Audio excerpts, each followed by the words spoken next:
बिस्मिल्लाहिर्रहमानिर्रहीम, अस्सलाम वालेकुम। जी उठा पाकिस्तान में नुसरत हारिसन टीम आपको खुशामदीद कहते हैं और उम्मीद करते हैं कि आप सब खैरियत से होंगे। हम तो इस उम्मीद से ही रोज़ाना प्रोग्राम शुरू करते हैं, लेकिन अफसोस कि जब हम टेलीविज़न देखते हैं और जब हम अपने दोस्तों, रिश्तेदारों, अहबाब से बात करते हैं तो हमें पता चलता है कि कहीं ना कोई मसला है। आज के प्रोग्राम के शुरू के घंटे में हम फोकस करने वाले हैं सिंध के मुख्तलिफ इलाकों को, क्योंकि सैलाबी रेले ने बहुत सा नुकसान पहुँचाया है, बहुत से लोगों को इमदाद नहीं मिल रही है। सिंध में सैलाब किसी कैफियत है, और अगर आप अभी भी किसी और से बात करें, किसी और सिटी में बात करें, तो वो कहेंगे हैं सिंध में सैलाब आ गया। तो जी बिल्कुल, सिंध में सैलाब आ गया है। पिछले 2 साल से मेरे ख्याल में ये वाक़यात नहीं हो रहे थे, लेकिन इससे पहले मतवातर हर साल यही हो रहा था और अब भी यही हुआ है। होता यह है कि जब हमारे यहाँ बारिशें होती हैं, पहले से प्रेडिक्शन होती है, तमाम चीज़ें अपनी जगह हैं, आप और हम जानते हैं, लेकिन बात यह है कि हमारे यहाँ प्रेडिक्शंस के बावजूद उस तरह का काम नहीं किया जाता, उस तरह की कारकर्दगी नहीं है। सिंध हुकूमत के हवाले से तो मैं ये कहना चाहूँगी कि तीसरा टेन्योर है वन गो में इनका, अगर सिर्फ सिंध हुकूमत की बात की जाए, सिंध में इनकी हुकूमत की बात की जाए। वैसे तो फेडरल में भी काफ़ी बार हुक्मरानी कर चुके हैं। 15 साल होने को हैं और 15 साल में आपके पास आपने सिंध में कुछ नहीं किया। मतलब अभी भी सैलाब, अभी भी लोग उसी तरह लुट रहे हैं, अभी भी लोग उसी तरह उनके घर टूट रहे हैं, अभी भी वही सूरत हाल है। तो आज हम आपको बताते हैं कि सिंध में आखिर सूरत हाल है क्या, क्योंकि सोशल मीडिया तो भरा पड़ा है, लोग अपनी अपील कर रहे हैं, लोग डोनेशंस मांग रहे हैं, लोग जो है ये कह रहे हैं कि जी हम फला जगह फंसे हैं, हमारे रिश्तेदार वहाँ हैं, हमारे दोस्त वहाँ फंसे हुए हैं, वहाँ उन तक कोई नहीं पहुँच सकता। हर दफ़ा का यही मामला है। मेरे ख्याल में अब तो आम सी बात हो गई है, ये हुकूमत ने हमें इतना ज़्यादा ट्रेन कर दिया है कि अब वो कहते हैं जितनी बड़ी भी मसला आए, जितनी बड़ी भी प्रॉब्लम हो, डरना नहीं, परेशान नहीं होना, बस गुजर जाना उससे। यही शायद हम कर रहे हैं। बहरहाल इस वक्त हमारी सूरत हाल क्या है, और हमारे प्रोविंस में खुसूसी तौर पर सिंध में, वैसे बलूचिस्तान के हवाले से भी तबाहकारियाँ पिछले दिनों भी हमने शो में उसे शामिल किया था, और जैसे जैसे हमें मौका मिलेगा आपको बताएंगे। लेकिन आज हम फोकस कर रहे हैं सिंध को, बिकॉज बहुत डिटोरिएशन है, बहुत डैमेजेस हैं, बहुत डेवस्टेशन है, बहुत बुरा हाल है। सो हमारे मुख्तलिफ रिपोर्टर्स भी सिंध में मौजूद होंगे। हमने कोशिश की है कि वहाँ के लोकल से भी बात करें, पीपल्स पार्टी की जो क़यादत है उनसे भी हमने कोशिश की कि शो में उनसे रब्ता किया जाए, लेकिन शायद उनके पास वक्त नहीं है। बहरहाल जिससे हमारा रब्ता हुआ उससे आपकी मुलाकात ज़रूर करवाएंगे। और एक और चीज़ के सोशल मीडिया पे थ्रू आउट आ रहा है कि मुराद अली शाह साहब और कुछ और भी सिंध हुकूमत के जो ओहदेदारान हैं वो इंटीरियर गए हुए हैं, अपनी गाड़ी से उतर के लोगों से बात कर रहे हैं। बिल्कुल कर रहे होंगे, मैं पूरे दिल से उनको इस बात पे मुबारकबाद देना चाहती हूँ और प्रेज़ करना चाहती हूँ, लेकिन जब आप उनका कलफ लगा हुआ कुर्ता देखें और उनके कपड़ों पे एक भी जगह स्टेन नहीं है, और सैलाबी रेले की जो सूरत हाल है, शायद वो आगे की पिक्चर्स हों, पिछले कुछ दिनों की पिक्चर्स हों, लेकिन जो लोगों के हालात हैं वो तो निहायत गए गुजरे हैं, वो तो आपकी सोच से बालातर है। इस सब पे हम फोकस करेंगे। जो इस वक्त रिपोर्टर्स हैं उनसे आपकी मुलाकात भी करवाएंगे। एक ब्रेक आ गया, ब्रेक के बाद वापस आते हैं और आपको लेकर चलते हैं सिंध के मुख्तलिफ इलाकों और शहरों में, जहां सैलाब की वजह से बारिश का पानी जो सैलाब में तब्दील हो गया, उसकी वजह से जो सूरत हाल हुई है वो हम आपको बताएंगे आफ्टर द ब्रेक।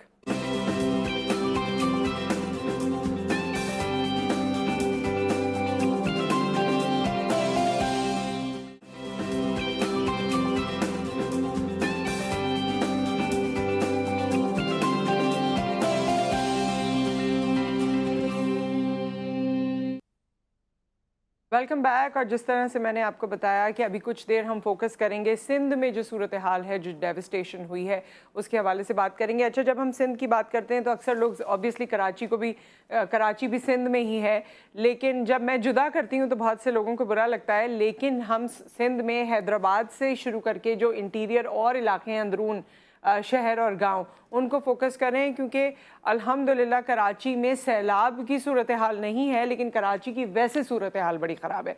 मगर अगर आप हैदराबाद से फिर आगे तक चले जाएं, सखर तक चले जाएं, क्योंकि वहाँ तक आपकी ये सिंध की हुदूद होती है, उसके बाद फिर आप आगे एंटर हो जाते हैं।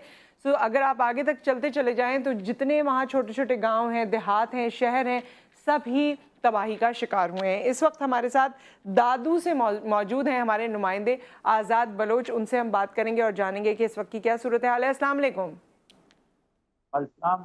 जी आज़ाद, मुझे एक तो अपनी खैरियत से भी आगाह कीजिए और ये बताइए कि इस वक्त दादू की क्या सूरत हाल है, लोगों की क्या सूरत हाल है। आपने हमें ज्वाइन किया, मुझे पता है कि इस वक्त सिग्नल्स का और बाकी चीज़ों का बहुत मसला है। क्या अब इस वक्त की अपडेट्स हैं सैलाब के हवाले से? जी देखें, ये जो हालिया मानसून बारिशें हैं, इन्होंने दादू ज़िले में बड़ी तबाही मचा दी है। जी। देखें, हमें जो मालूमात मिली है उनके मुताबिक भर में जो है वो दादू सबसे ज़्यादा मुतासिर हुआ है। 16 अफ़राद जो हैं वो छतें और दीवारें गिरने से जान बाज़ हो गए हैं, जबकि 30 से ज़ायद ज़ख्मी भी हुए हैं। हुँ। इसके अलावा 6000 से ज़ायद जो है लोगों के घर उनको नुकसान पहुँचा है। और 36,000 से ज़ायद एकड़ पर खड़ी फसलें तबाह हो गई हैं। इसके अलावा और दीगर बड़े पैमाने पर अच्छा, तबाही हुई आज़ाद है, ये जिसकी बताइए कि जानकारी इस वक़्त ऐसा हुकूमत की तरफ से क्या मदद की जा रही है? क्या हुकूमत की तरफ से किस तरह से इमदाद की जा रही है या सिचुएशन को सँभाला जा रहा है? जी देखिए, ये जो हुकूमत तो यहाँ पर हमें नज़र नहीं आ रही।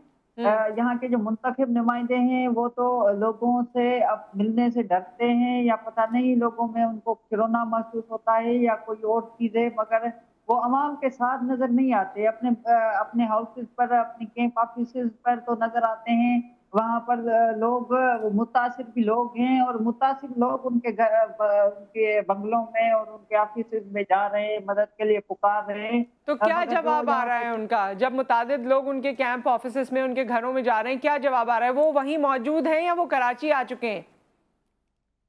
देखिए, हमें तो उनके ऑफिसेज़ से फ़ोटो तो मौसूल हो रहे हैं, वहीं ऑफिसेज़ तक मौजूद हैं, अवाम में नहीं पहुँच रहे। लोगों को सिर्फ़ हाँ, आप आपकी मदद करेंगे, ये देंगे, वो देंगे, सब कुछ मिलेगा आपको, मगर लोगों की कोई मदद नहीं हो रही। देखिए, यहाँ पर पूरा शहर जो है दादू ज़िला पीपल्स पार्टी के नाम से, एक किले के नाम से जाना जाता है, मगर जी। उसमें जो अवाम है वो गुज़श्ता 3 जो हुकूमतें अदवार गुज़रे हैं पीपल्स पार्टी के चल रहे हैं, तो इनमें पीपल्स पार्टी को दादू की आवाम ने हर मर्तबा इक़्तिदार में पहुँचाया है, मगर वही पीपल्स पार्टी आवाम को इन मुश्किलात और इन जो आफ़तों में जो है वो तनहा छोड़ चुकी है अच्छा, और हमने तो ये सुना। दादू शहर हो। अच्छा, ये बताइए, आज़ाद के पिछले दिनों मैंने तस्वीर देखी है, बल्कि कल रात तक मैं देख रही थी, जिसमें सीएम सिंध जो है वो सिंध के मुख्तलिफ इलाकों में जा रहे हैं और लोगों से बातचीत कर रहे हैं। कभी किसी से रुक के बात कर रहे हैं, कभी किसी को गाड़ी में बिठा के बात कर रहे हैं, कभी किसी अम्मा के साथ खड़े हैं उनसे बात कर रहे हैं। ये कहाँ की तस्वीर है? ये क्या सैलाबी रेला जब आया है तब की तस्वीर है या ये कोई और तस्वीर है? नहीं देखिए, ये सोशल मीडिया पर ये तस्वीर और वीडियोज़ वायरल हो रही हैं, ये हैं तो मौजूदा इस दिनों की, मगर जी। तो जिनको एक चाचा को वज़ीर आला साहब ने उठाया तो सही, मगर उनको कहाँ उतारा इसका कुछ पता नहीं। लोग उस चाचा को मेरे ख़्याल से सोशल मीडिया तक अब तक ढूँढ रहे हैं उसे, तो उन्होंने वज़ीर आला ने इसको उतारा कहाँ?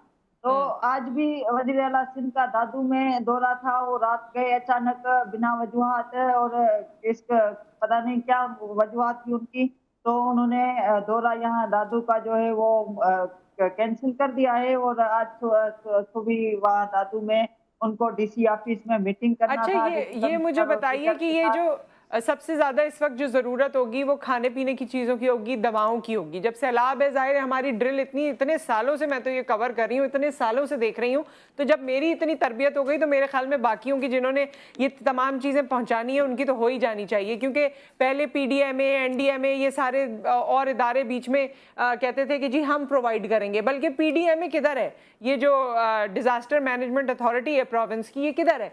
क्या कोई टेंट लगा रही है? क्या कोई, चलें सैलाब है टेंट नहीं लगा रहे होंगे, क्या कोई आटा फराम कर रही है, चावल फराम कर रही है, खाने पीने की चीज़ें फराम कर रही है, दवाएं दे रही है? कोई कैंप ऑफिस बनाया है पीडीएमए ने या उनके नुमाइंदों ने? जी देखिए, यहाँ पर पीडीएमए को दादू का डिप्टी कमिश्नर रिप्रेजेंटेटिव कर रहा है और डिप्टी कमिश्नर का कहना है कि हमने जिले भर में 60 से ज़ायद जो है वो रिलीफ कैंप्स कायम किए हैं। तो इस हवाले उनका से तो ये जो कहना है, लेकिन आप रिपोर्टर हैं, आपने देखे रिलीफ कैंप 60 से ज्यादा जो हैं? जी, जी, हमने ठीक कैंप है। कुछ विज़िट की हैं, उनमें सूरत-हाल ये है कि वो जो पेशावर लोग होते हैं, उन कैंप्स में वही मुक़ीम हो गए हैं और असल मुतासरा अफ़राद हैं, वो जो है वो कैंप से दूर नज़र आ रहे हैं और यहाँ पर जो कैंप्स में बैठे हुए हैं, ख़ासकर अफ़राद वो अ, 70 से 60% अफ़राद जो हैं, वो मुतासिर ही नहीं है, ज़बरदस्ती उन कैंप्स के ताले तोड़कर अंदर दाखिल होकर बैठ गए हैं और सही। इस इमदाद के आसरे वो असल मुतासरीन का जो हक मारा जा रहा है, यही हमारे सूरत हाल हमारी नज़रों से गुज़री है, जो ठीक हम है। उसको रिपोर्ट कर रहे हैं। ठीक है, बहुत-बहुत शुक्रिया आज़ाद आपका, बहुत शुक्रिया आपने वक़्त दिया और आज़ाद बलोच हमारे साथ मौजूद थे दादू से। पहले ये ओपन एयर में थे क्योंकि आपको मज़ीद सूरत-ए-हाल बाहर की दिखा सकते हैं, लेकिन क्योंकि सिग्नल्स का इतना इशू है कि हम इनसे राब्ता भी नहीं कर पाते और इनकी बात भी नहीं सुन पाते, तो हमने इनसे रिक्वेस्ट की कि ये इंडोर आ जाएँ और भी लोगों से आपकी मुलाकात करवाते हैं। जैसे ही लाइन अप हो प्लीज़ आप मुझे बता दें। लेकिन मैं इस तमाम सिनेरियो में ही आपसे ये बात कहना चाहती हूँ कि हम वो मुल्क हैं जो पूरी दुनिया में जाने जाते हैं कि जी जब फिलैंथ्रोपी होती है, जब हमने मदद करनी होती है, खिदमत खल्क करनी होती है, तो हम उन कौमों में से हैं जो सबसे आगे खड़ी होती हैं, डटी भी होती हैं। लेकिन अनफॉर्चुनेटली हम वो भी कौम है या हमारी कौम में वो लोग भी मौजूद हैं कि जब जलजला आता है तो हम कफन का कपड़ा महंगा कर देते हैं, जब सैलाब आता है तो हम उस पर भी कारोबार करते हैं कि किस किस चीज़ में फ़ायदा है, इसमें इन्वेस्ट करो। इस तरह की बहुत कॉन्ट्रोवर्सीज़ मैंने कोई 2010, 11, 12 में देखी है, जिसमें टेंट्स को महंगा कर दिया जाता था, जिसमें टेंट की फराहमी और उसमें कितने ज़्यादा प्रॉफिट आपको मिलेगा, फिर आटा जो आप दे रहे हैं या बाकी चीज़ें दे रहे हैं उनमें कितना प्रॉफिट मिलेगा। ये तमाम चीज़ें मेरे ख्याल में हमें आज जो वक्त हम पे आ गया है ना डाउन द लाइन, ये मैं उस वक्त की आपको बात बता रही हूँ 2010-11 की, तो डाउन द लाइन आज जहाँ हम खड़े में 10, 11, 12 साल के बाद हमारी सूरत हाल बदतर होती जा रही है। So as humans, as nation भी हम हुक्मरानों को तो कहते हैं उनकी तो जो अपनी कारकर्दगी है वो इस दुनिया में भी जवाब दें और आखिरत में भी, लेकिन हम एज अ नेशनल्स क्या कर रहे हैं, हमें जहाँ मौका मिलता है हम भी ये कोशिश करते हैं कि आज मेरा यहाँ से मुनाफा हो जाए, आज मेरा वहाँ से मुनाफा हो जाए। तो हमें भी इस चीज़ को सोचने की ज़रूरत है और उसके बाद हम कहते हैं कि जी अल्लाह का अज़ाब है और हमारे हालात ख़राब हैं। तो हालात तो ख़राब होते जाएंगे क्योंकि जो इस वक्त ज़रूरत है हमारे लोगों को, हमारी उसमें हम कितना काम कर रहे हैं और हमारी अथॉरिटीज़ वो अथॉरिटीज़ जिनको इसी डिज़ास्टर के वक्त बनाया गया था, एनडीएमए जो नेशनल डिजास्टर मैनेजमेंट अथॉरिटी है, फिर पीडीएमए जो प्रोविंशियल डिजास्टर मैनेजमेंट अथॉरिटी है, and then there are other authorities and ministries जो कि इसको लुक आफ्टर करते हैं। देयर आर अदर ब्यूरोक्रेसी के जो लोग हैं जिनको ओनरशिप दी जाती है, पावर दी जाती है। जिस तरह इन्होंने बताया कि डिप्टी कमिश्नर साहब ने कहा कि 60 रिलीफ कैंप्स लगाए गए हैं दादू में। 60 रिलीफ कैंप्स लगाए गए हैं, मगर क्या उनकी मॉनिटरिंग सही हो रही है, क्या वो काम सही कर रहे हैं, क्या वो लोगों को उस तरह का रिलीफ दे रहे हैं जिस तरह के रिलीफ की इस वक्त ज़रूरत है। तो ये तमाम क्वेश्चन मार्क्स हैं। हम सिर्फ अपनी जिम्मेदारी, हमारा मकसद इस प्रोग्राम में क्रिटिसाइज करना नहीं है, हमारा मकसद इस प्रोग्राम में ये है कि इस फोरम से इंफॉर्मेशन लोगों तक पहुंचे और लोगों की मदद की जाए। हमारा मकसद बिल्कुल ये नहीं है कि हम सिंध हुकूमत को लताड़ें। उनकी कारकर्दगी ऐसी है कि हमें ये अल्फाज अदा करने पड़ते हैं, लेकिन हमारा मकसद कतन ये नहीं है। अब हमारे साथ अगर हम क्योंकि राब्ता करने की कोशिश कर रहे हैं, अगर हमारे साथ हुमायूं सियाल आ गए हैं या शहजाद शाह जिलानी साहब मौजूद हैं, एनीबडी, तो मैं चाहूँगी कि वो भी हम बताएं। एक ब्रेक यहाँ पर आ गया है, ब्रेक के बाद हम हाजिर होते हैं और फिर कंटिन्यू करते हैं।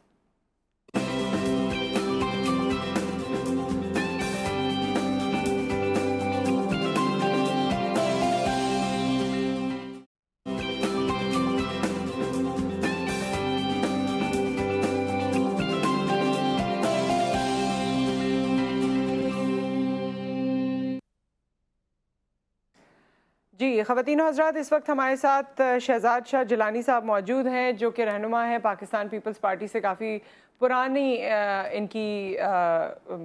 इनकी शमूलियत है और पाकिस्तान पीपल्स पार्टी के साथ काम करते हैं, लेकिन उसके साथ साथ इंडिविजुअली भी he works as a social worker. और आजकल के जो हालात हैं अंदरून इलाकों और शहरों के, सिंध के, उसके हवाले से जो हम आगाह कर रहे हैं, तो पर्सनल लेवल पर भी मुझे इन्फॉर्मेशन इनसे हासिल हो रही थी और जिस तरह से ये मसरूफ़ हैं, मेरे ख्याल में हमें एक क्लियर पिक्चर दे सकते हैं इस वक्त जो सिंध के इलाकों में जो सैलाब ज़दा इलाके हैं उनके हवाले से।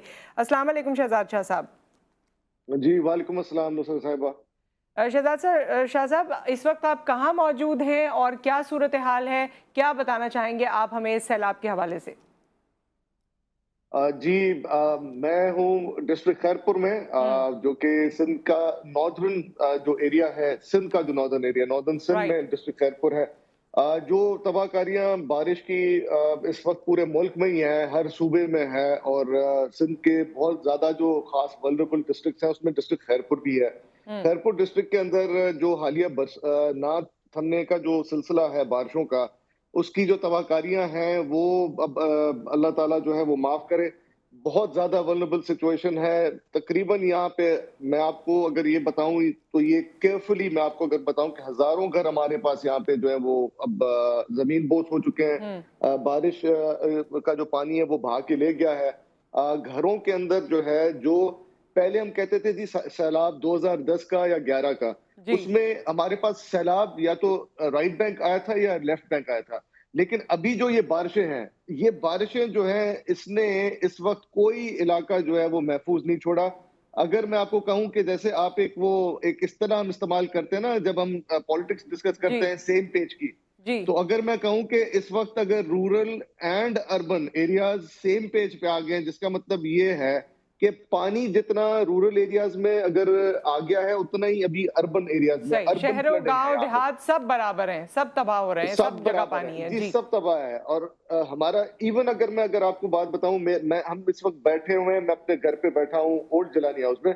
ये जो घर है ये रोड लेवल से थोड़ा ऊपर है, लेकिन प्रॉब्लम ये है कि अगर यहाँ पर बारिश का पानी अगर नहीं आया, स्टैंडिंग रेंज जो है, अगर वो मुसलसल 5-5 दिन जो बारिश हो रही है तो उसे ये जगहें जो है वो बहना शुरू हो गई हैं, तो कोई जगह वैसे महफूज नहीं है।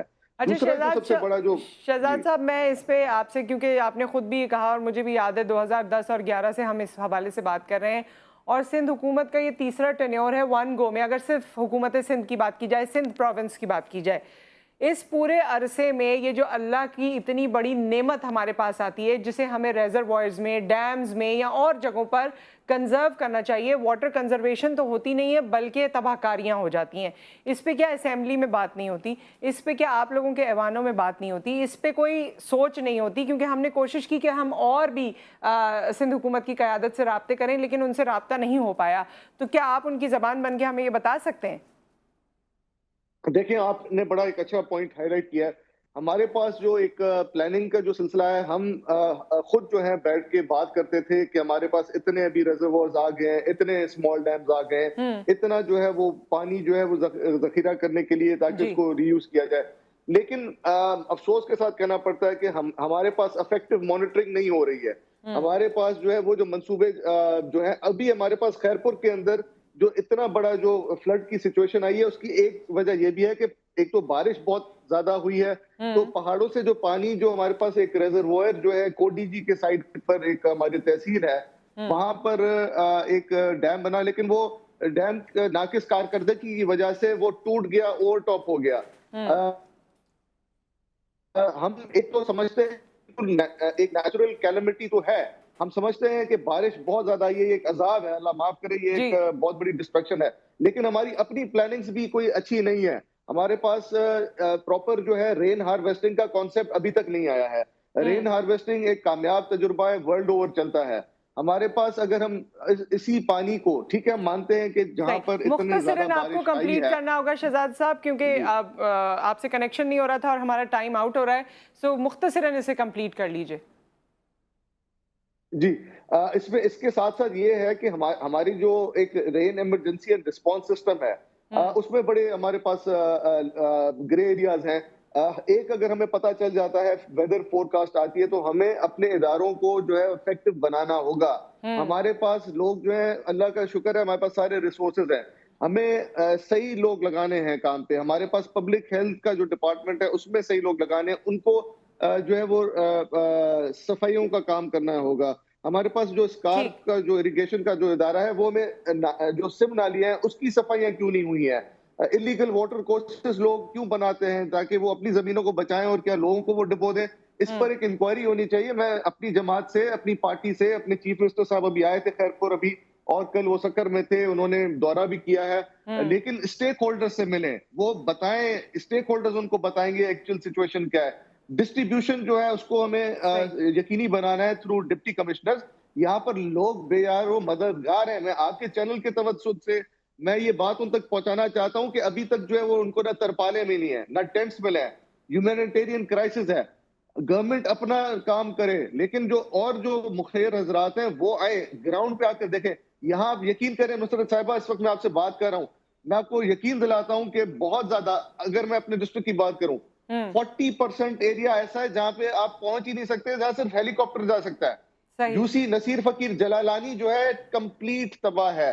कम से कम 80 जो यूनियन सही, काउंसिल्स हैं सही। उसमें से तकरीबन शहजाद साहब, 25 यूनियन काउंसिल्स बिल्कुल तबाह हैं। क्योंकि ये टाइम हमारा, जिस तरह मैंने आपको बताया, हमारे सेशन का ख़त्म हो रहा है। बहुत शुक्रिया, आपने हमें वक्त दिया और तमाम तर इन्फॉर्मेशन पहुंचाई। ये बहुत इंपॉर्टेंट इन्फॉर्मेशन थी। एक ब्रेक यहाँ पर आ गया, ब्रेक के बाद हम हाजिर होते हैं।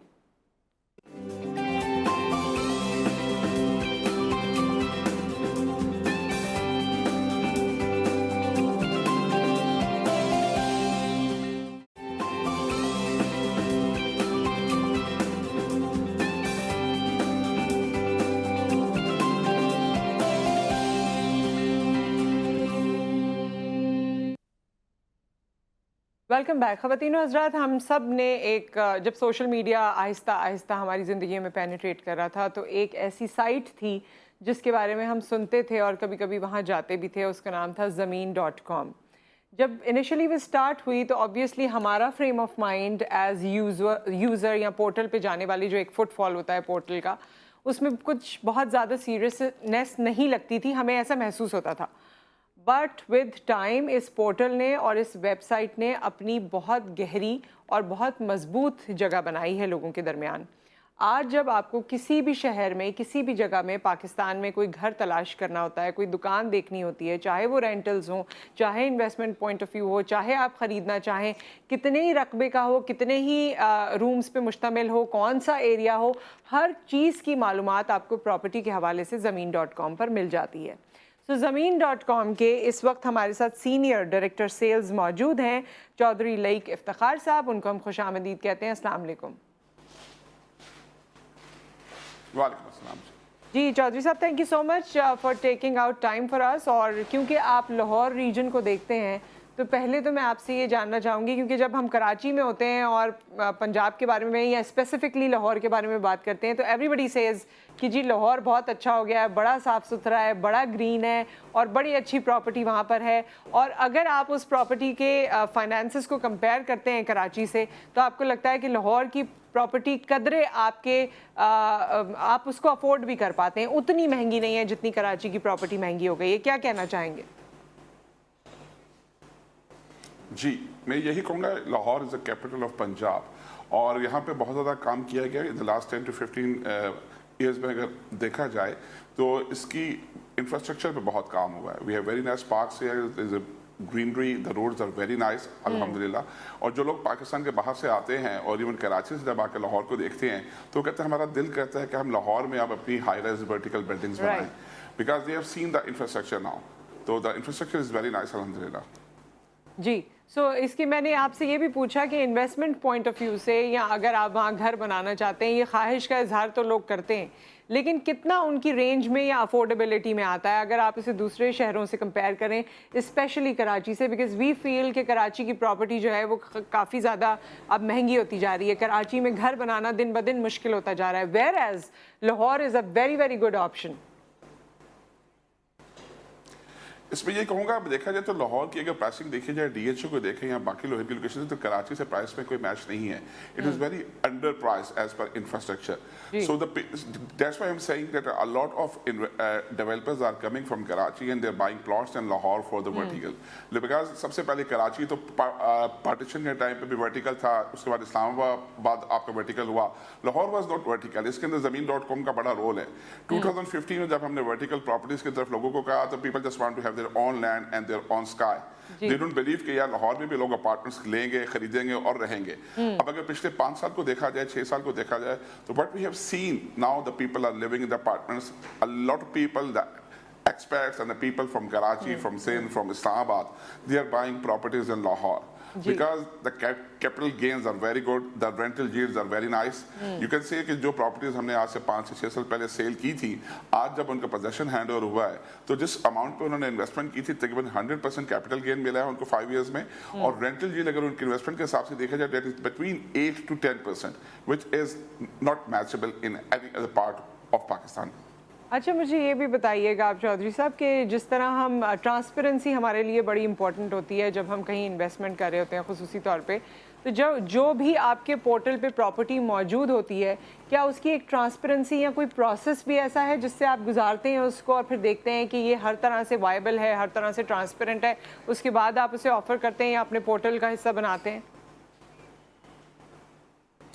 इसमें आपसे ये कहूँगा, देखें हमारे पास अगर लिस्टिंग देखी जाएंगे तो huge number, it's a very very big number. तो उसमें दो चीजें होती हैं, एक तो है जो डीलर्स और लोग खुद अपनी प्रॉपर्टीज को इसके ऊपर पोस्ट करते हैं, तो इसको प्रैक्टिकली पॉसिबल नहीं है कि एक एक प्रॉपर्टी को वेट किया जाए। हम लोग ड्यू डिलिजेंस जरूर करते हैं, डीपली देखते हैं क्या हो रहा है, और लेकिन जो प्रॉपर्टीज Zameen.com खुद मार्केट कर रहा होता है एज एक्सक्लूसिव मार्केटिंग पार्टनर्स, उन सारी प्रॉपर्टीज की हमारा लीगल पूरी प्रॉपर ड्यू डिलिजेंस करने के बाद, सारी अप्रूवल्स, उसके सबमिशन सारी वेरीफाई करने के बाद, जैसे लाहौर के अंदर लाहौर डेवलपमेंट अथॉरिटी है, then you have to go to the EPA, TEPA, LESCO, सब चीजें देखने के बाद हम उसको लॉन्चिंग की तरफ लेके जाते हैं। और हमारी पूरी कोशिश होती है कि जो कमिटमेंट की गई है उसको टाइमली डिलीवर किया जाए। इसकी वजह से we have a good credibility in the market, people trust us कि यार they just go very crystal clear, जो चीज हम कहते हैं हमारी कोशिश होती है उसको उससे बेहतर डिलीवर किया जाए और किसी किस्म की डॉक्यूमेंटेशन की इशू ना आए। तो we go very deep into the due diligence of the property. सही। आप लोग आगे क्या प्लान कर रहे हैं? क्योंकि Zameen.com, अगर मुझे जितनी मेरी याददाश्त है, एक पोर्टल शुरू हुआ था और मेरे ख्याल में उसकी ये वैल्यू या ये क्रेडिबिलिटी नहीं थी, लेकिन वक्त के साथ साथ हमने देखा है कि बड़ी एक स्ट्रॉन्ग पोजीशन Zameen.com ने अपनी बनाई है। So what do you think, आपके क्या गोल्स हैं, क्या विजन है अब आगे? मैं आपको ये बताऊं, देखिए I was the client of Zameen.com in 2010-2011। I just come to have some lead generation from them. Extraordinary results. Experts उस वक्त भी ट्रस्ट करते थे because there was a big gap in the market, जो कि हमारे सीईओ ने वो गैप को देखा और उस गैप को अल्हम्दुलिल्लाह आज हम काफी हद तक कवर कर चुके हैं। अभी अगर देखा जाए तो जो भी एक्सपर्ट पाकिस्तान में प्रॉपर्टी लेता है या पाकिस्तान में कोई प्रॉपर्टी लेना चाहता है तो सबसे पहले वो हमारी वेबसाइट पे क्लिक करता है, उसे बहुत ज्यादा ऑप्शंस मिलती हैं और उसमें गैप्स नहीं, वरना अक्सर लोग बीच में गैप्स होते हैं प्रॉपर्टीज में, बायर और सेलर की डायरेक्ट मीटिंग्स नहीं होती, तो the numbers are available, they can have a direct chat with the people. और उसकी वजह से अभी ये देखें, उस ट्रांसपेरेंसी की वजह से पीपल ट्रस्ट अस और the things are going well अल्हम्दुलिल्लाह। अगर हम फ्यूचर एक्सपेंशन को देखें तो 2018 में जैसे हम लोगों के लिए एक कंपनी बनी थी ज़मीन डेवलपमेंट, हम लोग खुद भी डेवलपमेंट में आए और उसके बाद हमने बहुत ज़्यादा प्रॉपर्टीज़ लॉन्च की, अल्हम्दुलिल्लाह उसके रिजल्ट्स बहुत बेहतर मिले। और अभी अगर देखा जाए तो उन प्रॉपर्टीज़ की भी इंशाल्लाह डिफरेंट ईयर्स में 22-23 के अंदर डिलीवरी आ रही है। उसके अलावा जो पहले हमने प्रॉपर्टीज़ बेची थी उनकी भी काफ़ी चीज़ें डिलीवर हो चुकी हैं और बाकी कंपटीशन के करीब है। तो व्हाट वी फील कि अभी आगे लाहौर बहुत ज़्यादा वर्टिकल हो रहा है, it is going to be a new Manhattan. आप लाहौर की बात कहते हैं तो you talk about the Gulberg main boulevard, MM Arnold road, which is a CBD area, Central Business District. So on the every road you will see the board of Zameen.com on the every second building. So the developers trust us that they will make a very good cash flows for the building to do the construction, and they have a end users rather than having some investors who buy a big number of property. Chaudhry साहब, हमारे साथ callers भी हैं इस वक्त, वो भी आपसे कुछ पूछना चाहेंगे या प्रोग्राम में इनपुट करना चाहेंगे, तो उनसे हम बात करते हैं। अस्सलाम वालेकुम। जी वालेकुम सलाम। चौधरी साहब बहुत शुक्रिया, आपने वक्त दिया। मैं कराची से बात कर रहा हूँ, एहसन। आप Zameen.com से बड़ी सहूलतें मिली हैं, इसमें कोई शक नहीं। दो सवाल है मेरे। तो ये कि इसकी क्रेडिबिलिटी के हवाले से जो सेलर हैं, मकान खरीदना चाहते हैं, वो कौन सी ऐसी ऑप्शन इस्तेमाल करें जिससे इसकी क्रेडिबिलिटी पता चले। और दूसरा ये कि कराची में हम देखते हैं 120, 240, हत्ता कि 80 गज और 400 गज के मकान जो लोग लेना चाहते हैं आजकल, तो वो Zameen.com पे जब जाते हैं तो यकमुश्त उसकी जो पूरी फुल प्राइस होती है वो अवेलेबल नहीं होती उनके पास।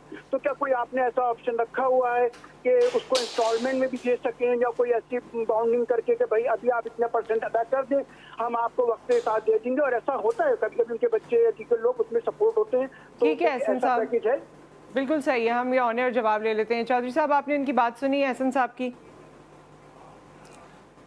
मुझे इनकी थोड़ी सी वॉइस में क्लैरिटी नहीं थी, जहां तक मैं इनकी बात समझा हूं, क्योंकि इतना ज़्यादा क्लियर नहीं आया था। उस पर देखें, मैंने अभी जैसे पहले क्लियर किया था कि a lot of people who are working with ज़मीन, I am talking about the agencies and the owners of the properties, they post the property on our website. So it's not practical possible कि हम उस चीज को wait करें। जो चीज हम बेच रहे हैं, we try to give you the best उसके बाद the second part of the question was he wanted to know कि क्या जो प्रॉपर्टीज आप लोग, क्योंकि आपने अभी मेंशन किया कि आप डेवलपिंग साइट पे भी आ गए हैं और बहुत सी बिल्डिंग्स एंड वर्टिकल इन्वेस्टमेंट और सारा कुछ, तो क्या आप लोग आपके तबस्सुत से या वैसे भी कोई इंस्टॉलमेंट पे प्रॉपर्टी मिल रही है? देखिए जी, इसमें बताऊं कि once we talk about the vertical, जैसे कि इस्लामाबाद में ज़मीन डेवलपमेंट से कुछ प्रोजेक्ट लॉन्च किया है, लाहौर में लॉन्च किया और इंशाल्लाह फ्यूचर में कराची में भी करेंगे। अभी कराची में जो हम वेरियस डेवलपर्स के साथ काम कर रहे हैं, we are trying to give the best payment plans, लोगों की अफोर्डेबिलिटी, क्योंकि everyone want to have their own land and their own sky, लेकिन क्योंकि इस वक्त घर इतने महंगे हो गए हैं, तो now the people are moving to the apartments where you have all the amenities like club, gym, cinema, swimming pool, sauna, security. So you get all that under one roof. And the basic thing हम देखते हैं कि एक बंदे की अगर salary 50,000 है, लाख है, तो he has to pay the installment and he has to pay for his daily, अपनी उससे बच्चों की फीस भी देनी है, अपना रेंटल्स भी देने हैं, तो किस अमाउंट तक वो इंस्टॉलमेंट अफोर्ड कर सकता है। इसी तरीके से हम एक्सपर्ट्स के लिए देखते हैं जो पाकिस्तान के बाहर हैं, जिनकी पूरी ख्वाहिश होती है कि हम अपने मुल्क में अपना एक घर जरूर लें, अपना एक अपार्टमेंट जरूर खरीदें और जाके जब वापस आएं तो उस पर रहें। तो we are trying our level best. इसके लिए हम लोग लोकल एग्जीबिशंस भी करते हैं, जैसे हम नेशनल एक्सपोज हैं जो कि हम 18+ कर चुके हैं। उसके अलावा इंटरनेशनल हम दुबई में भी जाके भी प्रॉपर्टी के एग्जीबिशंस कहते हैं, हम 3 कर चुके हैं और अभी सितंबर में इंशाल्लाह एग्जीबिशन आ रहा, बहुत बड़ी फुटफॉल होती है, बहुत ज्यादा एक्सपर्ट्स आते हैं और हमारी पार्किंग फुल हो जाती है। We try our level best to work 12 to 14 hours there और हर चीज उनको अंडर वन रूफ ब्रीफ करते हैं और बड़ी अच्छी क्लोजिंग्स मिलती हैं और खुशी होती है कि जब पाकिस्तान के बाहर से पैसा हमारे मुल्क में आता है। बिल्कुल। सो लास्ट क्वेश्चन है मेरा आपसे चौधरी साहब कि जितना टाइम आपने गुजारा, क्योंकि पहले आप क्लाइंट थे ज़मीन.com के और अब आप इनके साथ हैं, ऑन बोर्ड हैं इनके साथ, सो कैसा एक्सपीरियंस है आपका थ्रू आउट और टुवर्ड्स द एंड कोई ऐसा मैसेज जो आप लोगों तक देना चाहें? मैं ये कहूँगा जी, वंस आई कम टू ज़मीन, उसके पहले मैं प्रिंट मीडिया से ऊपर अपनी हम लोग मार्केटिंग एंड एडवर्टाइजमेंट करते थे, उससे एक रिस्पांस लोकल आता था। प्रिंट मीडिया काफ़ी हद उससे डाई करता जा रहा है और लोग इस वक्त सोशल मीडिया, उस वक्त लोगों को अंदाजा नहीं था कि सोशल मीडिया पे इतनी हैवी मार्केटिंग और सेल्स की जा सकेंगी। बट वी हैव सीन कि जब मैं इनका क्लाइंट था उस वक्त भी रिजल्ट बहुत बेहतरीन थे। Once I join the company, we have to go with the vision of the CEO mister Zeeshan Ali Khan. But we have seen कि हम लोगों ने पूरी मार्केट अल्हम्दुलिल्लाह कैप्चर की। There were a lot of marketing companies. अगर मैं लाहौर की बात करूं तो देयर वाज लाइक और एज सच कोई कॉम्पिटिटर नहीं है आपका वैसे अभी तक? हर जगह आपको हमारे लाहौर में तो जी अब ये कह सकते हैं अल्हम्दुलिल्लाह वी आर 99% और बाकी शहरों में भी एक्सपैंड करते जा रहे हैं। The only thing is the vision the CEO has given कि हम लोगों ने क्रिस्टल क्लियर चलना है। We are in the service industry, लोगों की जो प्रॉब्लम्स हैं उनको रिजॉल्व करना है and we try our level best to give a very affordable property so the people can buy it and in the future they can go and they can live in that. सही। चौधरी साहब बहुत बहुत शुक्रिया for your time and for all the information. We wish you all the best for all the endeavours that you have planned. और जिस तरह ज़मीन.com ने एक नाम बनाया है, एक क्रेडिबिलिटी बनाई है, हम उम्मीद करते हैं कि इसी तरह वो अच्छा काम करते रहेंगे और लोगों की रसाई होती रहेगी प्रॉपर्टी के हवाले से, क्योंकि ये एक बड़ा डिसीजन होता है लाइफ का और बड़ी इन्वेस्टमेंट होती है और बड़ी मेहनत की कमाई होती है और उस वक्त बड़े सारे आपके ख्वाब भी होते हैं लेकिन बड़े सारे क्वेश्चंस और कंसर्न्स भी होते हैं। सो विद दैट ये हमारा सेशन यहाँ क्लोज हो रहा है। एक ब्रेक आ गया। ब्रेक के बाद जब हम वापस आएंगे तो there is a very important discussion जो आज हमने प्लान की है और वो डिस्कशन है हमारे और आपके बच्चों के हवाले से। क्या बात हम करने जा रहे हैं वो हम आपको बताते हैं इस ब्रेक के बाद।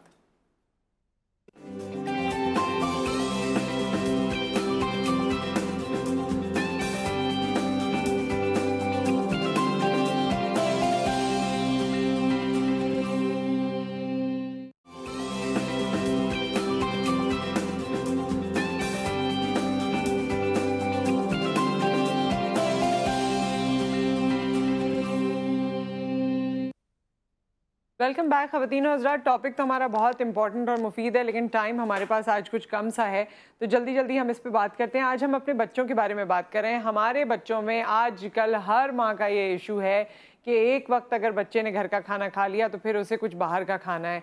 ये बाहर के खाने का रुझान है। फिर उसके साथ साथ जैसे जैसे उम्र बढ़ती जा रही है बच्चों को ये महसूस होता है कि जी बस हम ही हैं, हमें सब कुछ पता है, हमने सब कुछ कर लेना है। उनके रवैये में भी वो झलक रहा है, उनकी ज़िंदगी के स्टाइल में भी वो झलक रहा है, रातों में जागना, दिन में सोना और ऐसी बहुत सारी चीज़ें हैं जिस पे आज हम डिस्कशन करना चाहते हैं। देखते हैं कि ये समंदर कैसे कूजे में बंद होता है या नहीं होता। सो इसके लिए हमारे साथ मेहमान मौजूद हैं। सबसे पहले हमारी डॉक्टर अरीज हारून साहिबा मौजूद है, हमारी डाइट कंसल्टेंट हैं। अस्सलाम वालेकुम, कैसी हैं आप? ठीक ठाक हैं? आपकी आदतें तो ठीक है ना बिल्कुल बचपन से? मेरी बिल्कुल अच्छी। एंड हमारे साथ जी मौजूद है रबाब कादिर साहिबा जो कि क्लिनिकल साइकोलॉजिस्ट हैं। अस्सलाम वालेकुम। तो साइकोलॉजी से रिलेटेड कोई भी आपका सवाल है तो वो आप इनसे कर सकते हैं। And last but not at all the least हमारे साथ मौजूद हैं रबाब फातिमा जो कि डायरेक्टर हैं ब्रेनफील्ड स्कूल की, और एज अ मदर मैं इनको देखती हूँ ये बड़ी सारी चीज़ें कर रही होती हैं। सो ये अम्मियाँ जो है ना, ये लोग कैसे मज़े मज़े के खाने बनाती हैं, ये भी एक रीज़न हो सकती है ना। वालेकुम अस्सलाम। सो डॉक्टर रीज आपसे शुरू करते हैं। ये जो हमारे यहाँ अब रुझान, आप तीनों मुझे इस बारे में बताएं, इसमें आपका पर्सनल एक्सपीरियंस भी हो सकता है, प्रोफेशनल भी हो सकता है, कि बच्चों में ये रुझान क्या हमारी वजह से है, हमारी फैंसी लाइफ की वजह से है, सोशल मीडिया की वजह से, किस वजह से? आई थिंक ओवरऑल अगर नुसरत देखा जाए ना तो हम लोग सबकी बहुत ज़्यादा चीज़ें इन्फ्लुएंस हो गई सोसाइटी की वजह से एंड सोशल मीडिया की वजह से। हम खुद भी जैसे खोलते हैं social media and we see a lot of post कि अच्छा इसने ये खाया है, ये रेस्टोरेंट ट्राई कर लेते हैं। इसी तरह बच्चों को क्योंकि एक्सेस है, आप देख लें हर बच्चे स्पेशली आफ्टर कोविड जो ऑनलाइन का हुआ तो सबके पास लैपटॉप आ गए क्योंकि हमारी मजबूरी थी सबको लेकर देना। तो ऑनलाइन जब जाएंगे तो वो देखेंगे एंड वो इन्फ्लुएंस आती है। और अपनी हमारी तो जो चीज़ है वो है क्योंकि हम खुद भी बहुत वर्किंग मदर्स भी हो गए थोड़े, I think laid back in the sense कि हम बनाते हैं तो हम भी कहते हैं चलो अच्छा है एक टाइम पे कहीं बाहर से आ जाए हमारी सहूलत हो।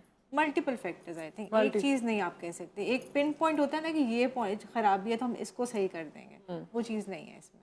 आप क्या कहेंगी? बड़े सारे बच्चे भी आते होंगे आपके पास, पेरेंट्स लाते होंगे? सबसे ज़्यादा जो इशू आता है वो उस वक्त आता है जब पेरेंट्स जो हैं वो, असल में ये ट्रेनिंग जो है ना वो बिहेवियरल ट्रेनिंग ये बच्चे को घर से मिलती है।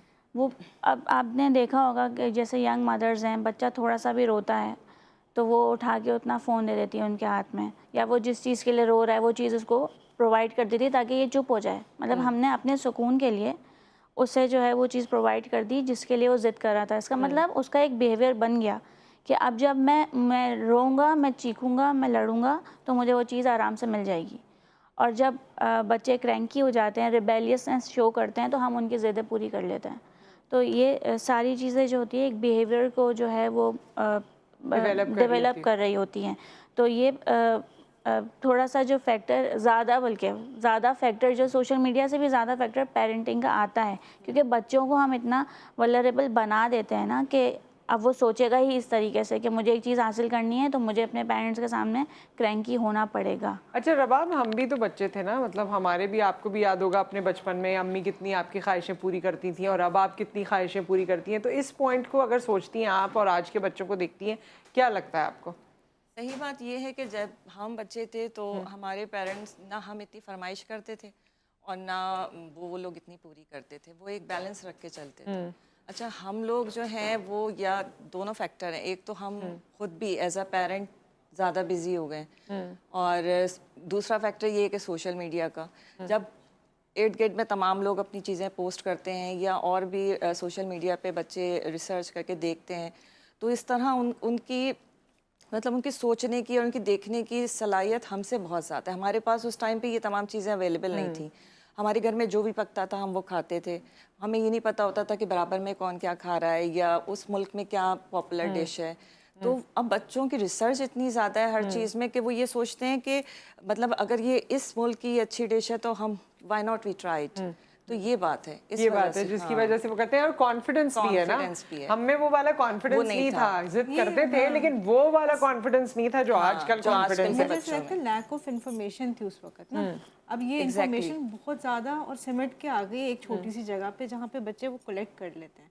तो फिर इसका मतलब तो ये, आप तीनों की बातों से तो मुझे लग रहा है कि हमें फिर हार मान लेनी चाहिए और हम जो है अपने हथियार डाल दें। पहले होता था ना पेरेंट्स, आप सुने अभी भी कहते हैं हमारे जितने वसाइल थे हमने उससे बढ़कर आपको दिया है। तो आजकल के पेरेंट्स ही कर वही रहे हैं कि अपने वसाइल से ज़्यादा ही बच्चों को दे रहे हैं। लेकिन अब प्रॉब्लम क्या आती है कि जो सेटिस्फेक्शन का लेवल था ना हम में ज़्यादा था। हाँ, अब बच्चे आजकल सेटिस्फाइड कंटेंटमेंट हमें ज्यादा थी। अच्छा, कैसे ये हो सकता है, कैसे ये मुमकिन बनाया जा सकता है? चलें, जो आदतें डेवलप हो गई वो तो हो गई, लेकिन अगर मैं आप लोगों से मशवरा चाहूँ, हम सारी अम्मियाँ जो हैं वो मशवरे आप लोगों से मांग रही हैं कि क्या हम ऐसा करें कि चलें थोड़ा बहुत बच्चों का रुझान चेंज हो, घर के खाने की तरफ आएँ, तो क्या कहेंगी उनको? देखो, रिवॉर्ड सिस्टम जैसे वर्क करता है ना, आप कोई गोल्स सेट करते हैं, आप किसी भी चीज़ में कह दें कि अच्छा मैं ये चीज़ अचीव करूँगा तो मैं एज अ रिवॉर्ड दूसरी चीज़ अपने आप को करूँ। तो बच्चों के साथ भी होना चाहिए, या तो आप उसके उनके एक तो पढ़ाई के ऊपर फोकस, क्योंकि हमारी बच्चे आजकल पढ़ाई से भी डाइवर्ट होते जा रहे हैं बहुत ज़्यादा, वीडियोज़ एंड एवरीथिंग। तो वही बात है कि आप उनको कोई गोल सेट करके दें, और फिर आप ये कि आज हम जैसे 3 दिन हम लोग घर का खाना खाएंगे, दैन वन डे विल पूरा दिन आपने जो खाना है या आपकी जो मर्जी होगी वो आपको मिल जाएगा। तो रिवॉर्ड्स इंपॉर्टेंट। वो फिर जो मांगेंगे ना वो एक ही दिन में पूरे हफ्ते वाला पूरा हो जाएगा। आप देखें बच्चों को ना, एक तो हाँ ये बड़ी इंपॉर्टेंट चीज़ है कि आजकल के बच्चों को ना कॉन्सेप्ट नहीं रहा एक्सपेंसिव चीज़ों का। ये जो कॉन्सेप्ट होता है ना, उनको लगता है it's very easy to make money and it's very easy to expend it also. तो उनको ये जो हम लोगों को, जैसे हम लोग अभी भी कोई चीज़ 1000 की हो या 200 2000 की, तो हम विल थिंक अबाउट इट, इसका यूज़ कितना है। बच्चे नहीं सोचते आजकल के। Mohammed and like my youngest one, वो जो भी उसको भी कहो ना तो 4000 का, अच्छा वो तो डॉलर्स में बात करता है ना, डॉलर्स का है, $10 का, $100 का है, उसकी तो अब वो क्योंकि ये हो गया है कि हम लोगों ने शायद इतना टाइम नहीं दिया कि हम उनको ये चीज़ एक्सप्लेन करें कि this is expensive, you have to use it. Actually interest level जो है ना उसका टाइम बहुत शॉर्ट हो गया है। अगर कोई भी चीज़ अगर वो लोग एक्सपेंसिव भी खरीदते हैं तो एक शॉर्ट टाइम के लिए वो उस पर उनका इंटरेस्ट होता है, उसके बाद वो उनके लिए बिल्कुल यूजलेस हो जाती है और वो दूसरी चीज़ की तरफ उनका रुझान चला जाता है कि अब ये एक नई चीज़ आ गई है तो अब हमें इसको खरीद लेना चाहिए, अब हमें ये चाहिए। मेरे हिसाब से ये जो आप कह रही हैं इसकी जो मेन वजह है वो ये है कि बच्चे को उस चीज़ के लिए कोई कोशिश ही नहीं करनी पड़ी जो उसे चाहिए था। उसने मुंह से मांगा और घर वालों ने लाके दे दिया। वो उसे अर्न करना सीखता तो उसके बाद उस चीज़ की कदर होती वाली बात जैसे इन्होंने कही। हाँ, तो जब बच्चा कोई भी चीज़ होती है, कोई भी छोटी सी चीज़ होती है और उसको पता होता है मुझे उसको हासिल करने के लिए मेहनत करनी पड़ेगी, तो जब वो उसको हासिल हो जाती है तब वो उसको संभाल के रखता है। और ये बच्चे नहीं, ये हम बड़े भी, अगर हमें कोई चीज़ आसानी से मिल जाती है तो हमें उसकी इतनी कदर नहीं होती है, लेकिन जो अगर एक चीज़ को हम मेहनत करके मुझे लगता है रबाब कि ये वक्त के साथ साथ ना बच्चों में भी कुछ चेंजेस आते जा रहे हैं। अगर बहुत मेहनत के बाद भी वो कुछ हासिल करते हैं तो यही कुछ हाल होता है उनका। 3 दिन चलो रहेंगे, 4 दिन रहेंगे, महीना रहेगा कि उस चीज़ को वो क्लोज करेंगे, फिर हालत उसकी भी वैसी ही होगी जैसी बाकी चीज़ों की, क्योंकि ऑप्शंस बहुत अवेलेबल है ना, एक्सेस बहुत अवेलेबल है। आप एक वही बात है कि अगर आप एक टॉय लेकर देते हैं तो नेक्स्ट वीक में नहीं या नेक्स्ट मंथ में उसका कोई नया वर्जन आ जाता है। अच्छा, क्योंकि 2 रबाब हैं आज हमारे पास, एक रबाब फातिमा है और एक रबाब कादिर है। अच्छा सर, रबाब फातिमा आप ये बताइए कि कैसे आपको कैसे लगता है और किस तरह आपने क्या स्केड्यूलिंग की हुई है अपने बच्चों के साथ कि ये बाहर का खाना अब होगा या इस तरह होगा या नहीं होगा? नहीं, डेफिनेटली जैसे हम लोगों ने प्लान किया हुआ है कि हम वीक में सिर्फ एक दिन आउटिंग करते हैं, डाइन आउट करते हैं संडे को। उसके अलावा कोशिश करते हैं कि पूरे वीक घर पे ही बच्चे खाएं। वो है कि बीच में किसी दिन हो जाती है, लेकिन एक जैसे रूल है कि संडे ही तमाम फैमिली एक साथ जाएगी। अच्छा, इसको मैं कंटिन्यू करूंगी। एक ब्रेक यहाँ पर आ गया है। ब्रेक के बाद हम ये जानते हैं कि आप लोगों ने क्या क्या अपने स्केड्यूल बनाए हैं बाहर के खाने के हवाले से, और ये जो इन्होंने कहा है ना कि सिर्फ संडे को हम जाते हैं, तो बीच में कितनी मंचिंग होती है वो ब्रेक के बाद हम जानते हैं। Stay tuned.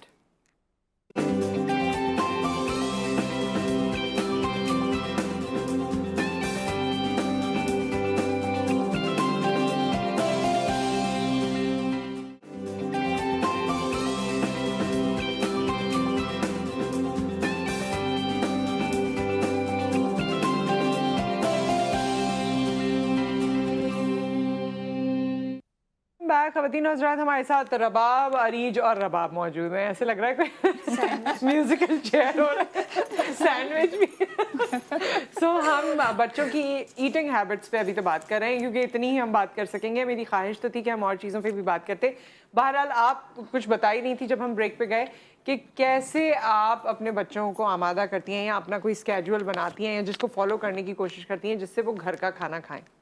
जैसे मैंने आपको पहले भी बताया कि एक ज़ाहिर बात है हम बच्चों को बिल्कुल नहीं रोक सकते। जो कुछ मतलब और बच्चे और सारी दुनिया में जो कुछ भी पॉपुलर डिशेस हैं, तो एक या तो डे, जैसे हमारे घर में ये है कि एक डे हमने डिसाइड कर लिया है कि संडे हमें आउटिंग करनी है, और वो फिर हमने बच्चों पे हम छोड़ देते हैं कि उनके मुताबिक, अच्छा उन्होंने जहाँ पे भी जाना हाँ, है, वो उनसे मतलब बैठ के फिर पूछा जाता है कि भाई आज हम कहाँ चलें। वो टर्न होती है कि पहले एक संडे एक की टर्न से, तो मतलब वो हम बिल्कुल नहीं रोक सकते, लेकिन बाकी डेज में हम कोशिश करते हैं कि घर में जो कुछ बने वो बच्चे खाएं। बीच में वो ऑर्डर नहीं करते?